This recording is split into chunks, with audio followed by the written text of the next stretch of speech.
नमस्ते बिहार और आपके साथ मैं हूं सोनाली सिंह और इस वक्त की सबसे बड़ी खबर आपको बता रहे हैं। आज मैट्रिक का रिजल्ट जारी होगा। दोपहर 1 बजे का वक्त दिया गया है जब मैट्रिक का रिजल्ट जारी किया जाएगा। 16 लाख से ज्यादा परीक्षार्थी परीक्षा में शामिल हुए थे।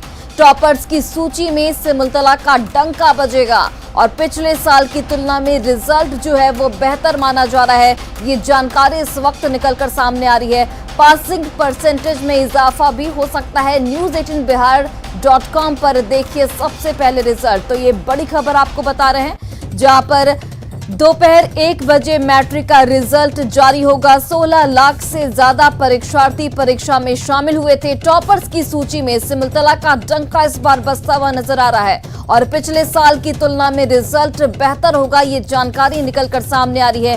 पासिंग परसेंटेज में इजाफा हो सकता है और news18bihar.com पर आप सबसे पहले रिजल्ट देख सकते हैं। बिहार में शराबबंदी कानून में बड़े बदलाव को विधानसभा की हरी झंडी मिल गई। विधानसभा से शराबबंदी संशोधन विधेयक विधानमंडल में पास हो गया। राज्यपाल की मंजूरी के बाद ये कानून बन जाएगा। नए विधेयक में क्या क्या बदलाव किए गए हैं, जानिए इस रिपोर्ट के जरिए। प्रस्ताव करता हूं कि बिहार मद्य निषेध और उत्पाद संशोधन विधेयक 2022 स्वीकृत हो।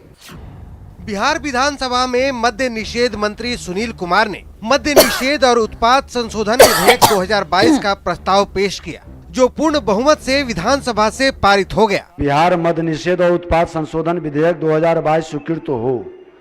जो इसके पक्ष में है वे हाँ कहें, जो इसके विपक्ष में है वे ना कहें। मैं समझता हूं पक्ष में बहुमत है, प्रस्ताव स्वीकृत हुआ। बिहार में मद्य निषेध और उत्पाद संशोधन विधेयक 2022 स्वीकृत हुआ। शराबबंदी कानून संशोधन विधेयक 2022 में जो बदलाव किया गया है, उसके मुताबिक तलाशी, जब्ती और शराब नष्ट को लेकर विशेष नियम बनाए गए हैं। नए विधेयक के मुताबिक शराब पीने वाला जुर्माना देकर छूट सकता है। जुर्माना नहीं देने पर 1 महीने की सजा होगी। बार बार पकड़े जाने पर जेल और जुर्माना दोनों होगा। जुर्माने की राशि राज्य सरकार तय करेगी। पुलिस को मजिस्ट्रेट के सामने जब्त सामान नहीं पेश करना होगा। नमूना सुरक्षित रहकर जब्त सामान को नष्ट किया जा सकेगा। डीएम के आदेश तक जब्त वस्तुओं को सुरक्षित रखना जरूरी नहीं होगा। मामले की सुनवाई 1 साल के अंदर पूरी करनी होगी। धारा 37 में सजा पूरी कर चुका आरोपी जेल से छूट जाएगा। विधेयक को पेश करते हुए मंत्री सुनील कुमार ने सदन को भरोसा दिलाया कि किसी भी निर्दोष को परेशान होने नहीं दिया जाएगा और किसी भी दोषी को बख्शा नहीं जाएगा। तक लिए एक्साइज और पुलिस विभाग से 2230 लोगों को बर्खास्त किया गया है।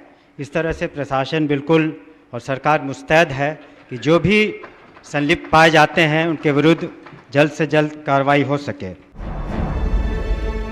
जाहिर है बिहार सरकार की इस पहल से शराबबंदी के मामलों में कमी आएगी।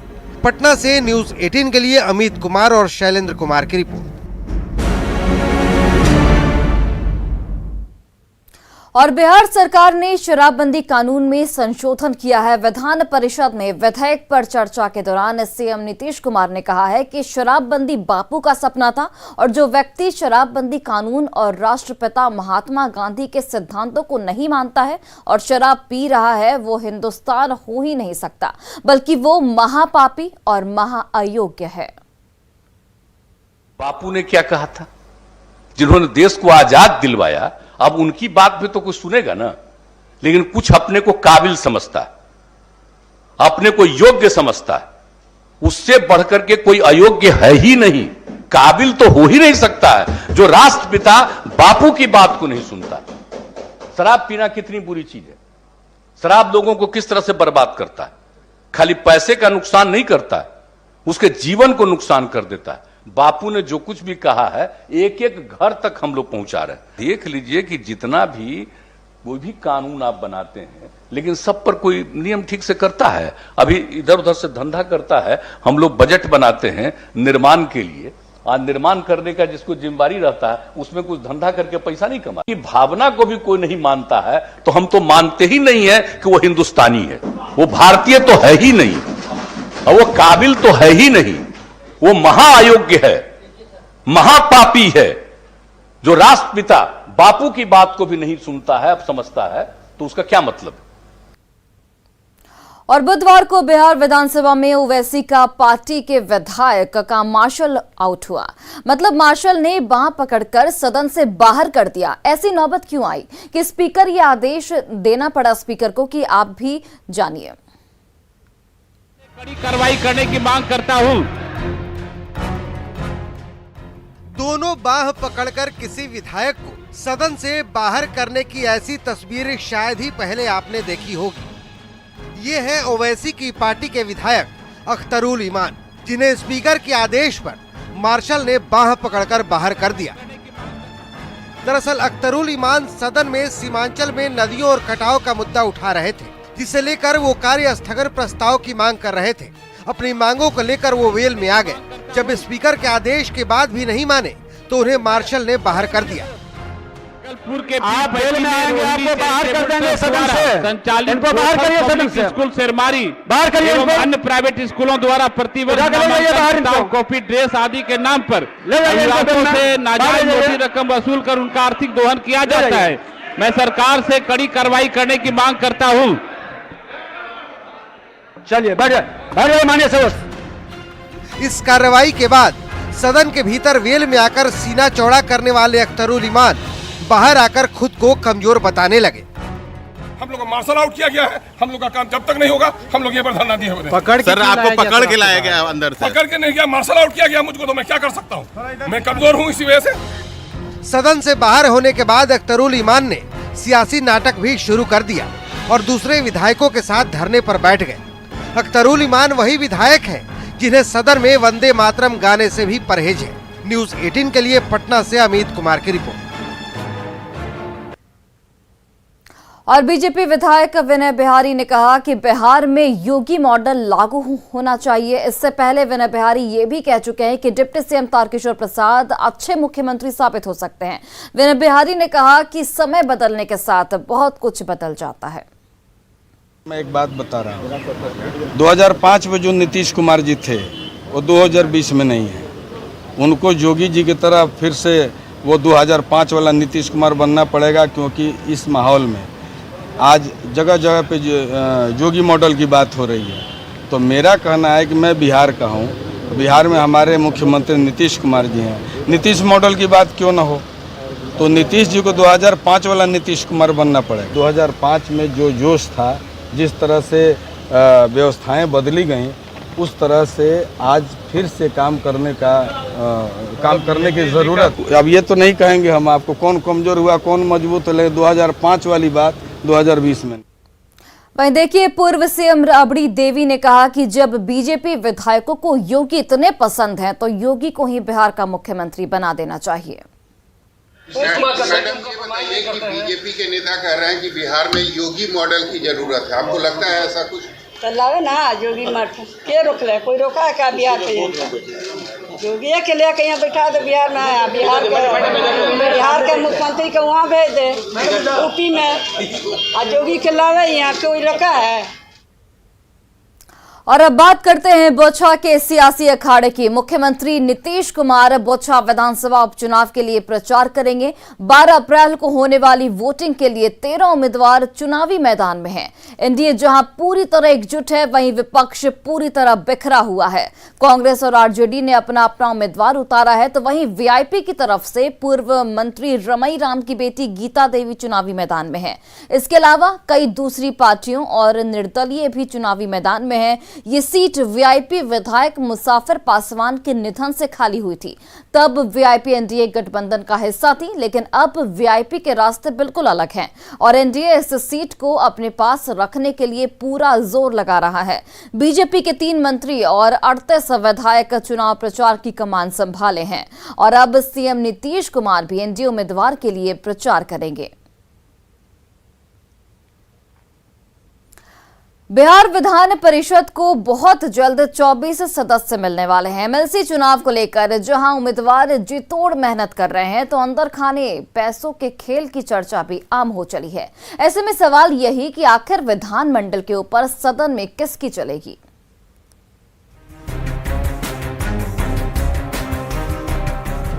4 अप्रैल को बिहार विधान परिषद की 24 सीटों पर चुनाव होने जा रहा है। फैसला 7 अप्रैल को आएगा, लेकिन चुनाव की सरगर्मी बेहद तेज हो गई है। विधानमंडल के ऊपरी सदन के लिए होने वाले इस चुनाव में मतदाता आम वोटर नहीं, बल्कि पंचायत प्रतिनिधि होते हैं, जिनमें मुखिया से लेकर सरपंच, वार्ड सदस्य से लेकर जिला परिषद सदस्य और चुने हुए पंचायत प्रतिनिधि शामिल होते हैं। पंचायत प्रतिनिधियों का भूमिका बहुत महत्वपूर्ण है। पंचायत प्रतिनिधि का प्रतिनिधि को चुनना है, तो इसमें ऐसा प्रतिनिधि को चुने जो हम लोग को पंचायत के समस्याओं को सदन में रखें। दरअसल 24 सीटों पर होने वाले चुनाव में लगभग 1.5 लाख तक पंचायत प्रतिनिधि वोटर के तौर पर हैं। अंदर खाने की खबर है कि कई पंचायत प्रतिनिधियों को पैसों का प्रलोभन देने में एमएलसी उम्मीदवार जुट गए हैं। इसके लिए बाकायदा रेट तक फिक्स किए गए हैं। वैसे विधान परिषद के चुनाव में मुकाबला एनडीए और आरजेडी के बीच ही है और दोनों ही खेमे से धन्ना सेठों को ही उम्मीदवार बनाया गया है। हालांकि पैसों की सेटिंग को लेकर पूछे सवालों को नेता टालते ही नजर आ रहे हैं। हम लोग की तरफ से इस तरह का कोई बात नहीं है। हम लोग दवाई, कमाई, सिंचाई के मुद्दा लेकर और बेरोजगारी के मुद्दा लेकर के, विकास के मुद्दा लेकर के हम लोग समाज के बीच में गए हुए हैं। नहीं, मैंने तो नहीं सुना है और मैं तो लगातार क्षेत्र में जाती हूँ, लोगों से बात करती हूँ, तो प्रतिनिधियों का यही है कि जो एमएलसी उनकी बातों को रख सकेंगे विधान परिषद में, उनको चुनेंगे। वैसे एमएलसी चुनाव में पैसों का खेल कोई नई बात नहीं है। अपने अपने पक्ष में मेंबर को लुभाने के लिए उम्मीदवार कोई कोर कसर नहीं छोड़ते। तभी तो सवाल फिर से वही कि विधान परिषद पहुंचने में चलेगी किसकी, धनबल की, उद्योगपतियों की या फिर रसूखदारों की, क्योंकि विधानमंडल के ऊपरी सदन तक पहुंचने में खेल कई लेवल पर भी होता आया है। न्यूज़ 18 के लिए पटना से आनंद अमृतराज की रिपोर्ट। और दिल्ली में अपने पिता के बंगले से चिराग पासवान बेदखल हो गए। 31 सालों के बाद पूर्व केंद्रीय मंत्री रामविलास पासवान का बंगला खाली हो गया। अब ये बंगला रेल मंत्री का नया पता होगा। पूरी रिपोर्ट देखिए।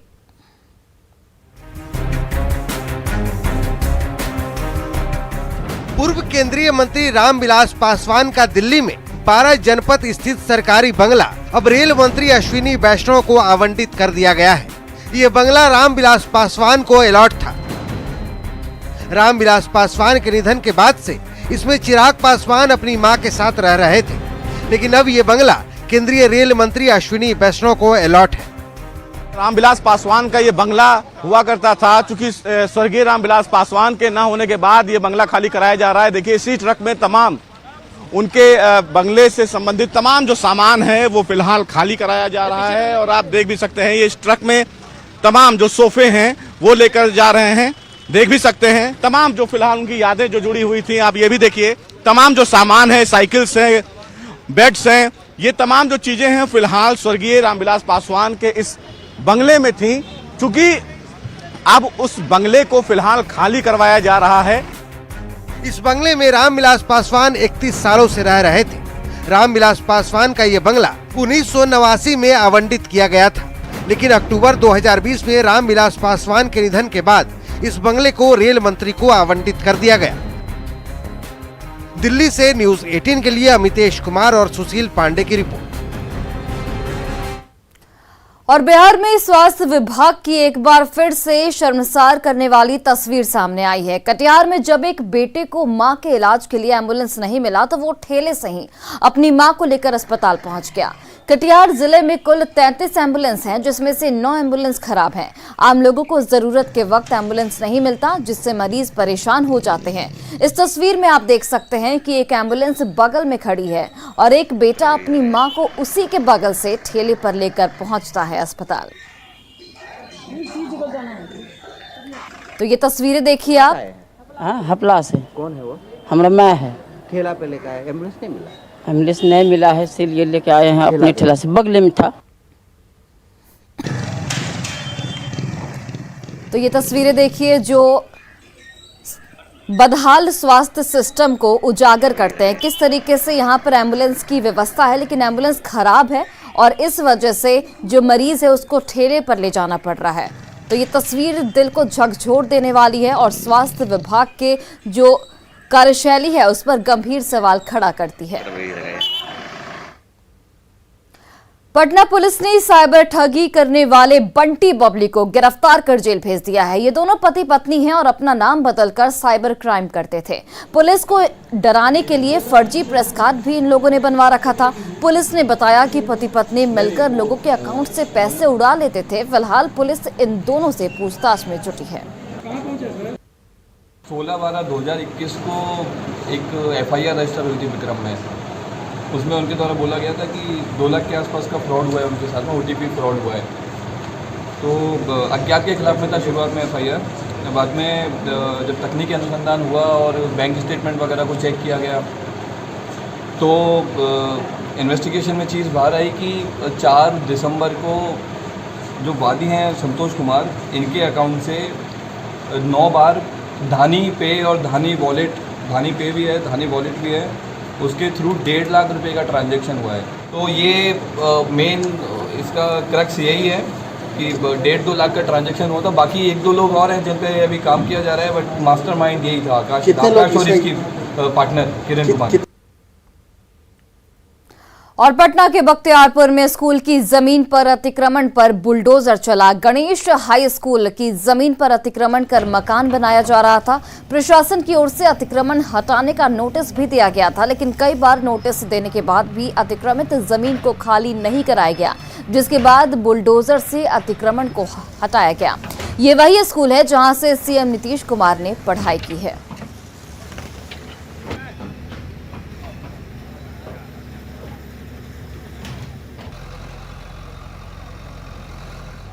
नोटिस दिया गया था, खाली नहीं करने के कारण पुलिस प्रशासन द्वारा समय निर्धारित कर आज अतिक्रमण खाली करने का डेट तय था, जिसके तहत जिला में फोर्स मंगाया गया। हमारे लोकल थाना में इंस्पेक्टर साहब थे, उनसे सहयोग लेते हुए अतिक्रमण बाद को खाली कराया गया। बिहार के 2 जिलों पूर्वी चंपारण और गया को जल शक्ति अभियान कैच द रेन के तहत राष्ट्रीय पुरस्कार मिला है।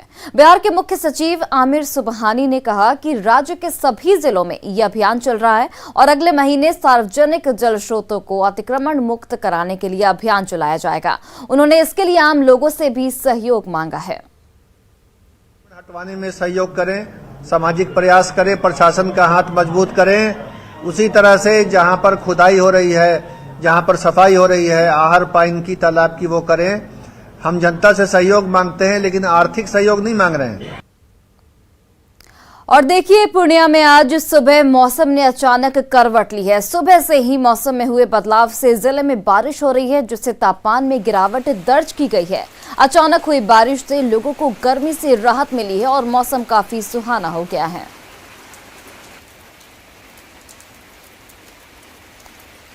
तो पूर्णिया में बारिश से मौसम जो है वो सुहाना हो गया है। मौसम ने अचानक करवट ली है और हल्की बारिश पूर्णिया में सुबह से ही हो रही है, जिससे लोगों को गर्मी से थोड़ी राहत जरूर मिली है।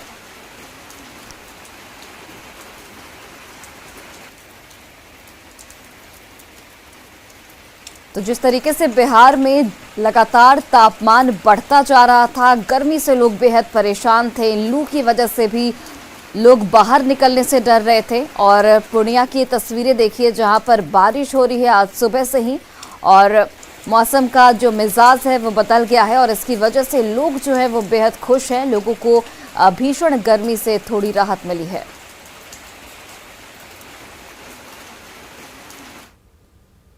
और फिलहाल इस बुलेटिन में बस इतना ही। आप देखते रहिए News 18 बिहार झारखंड।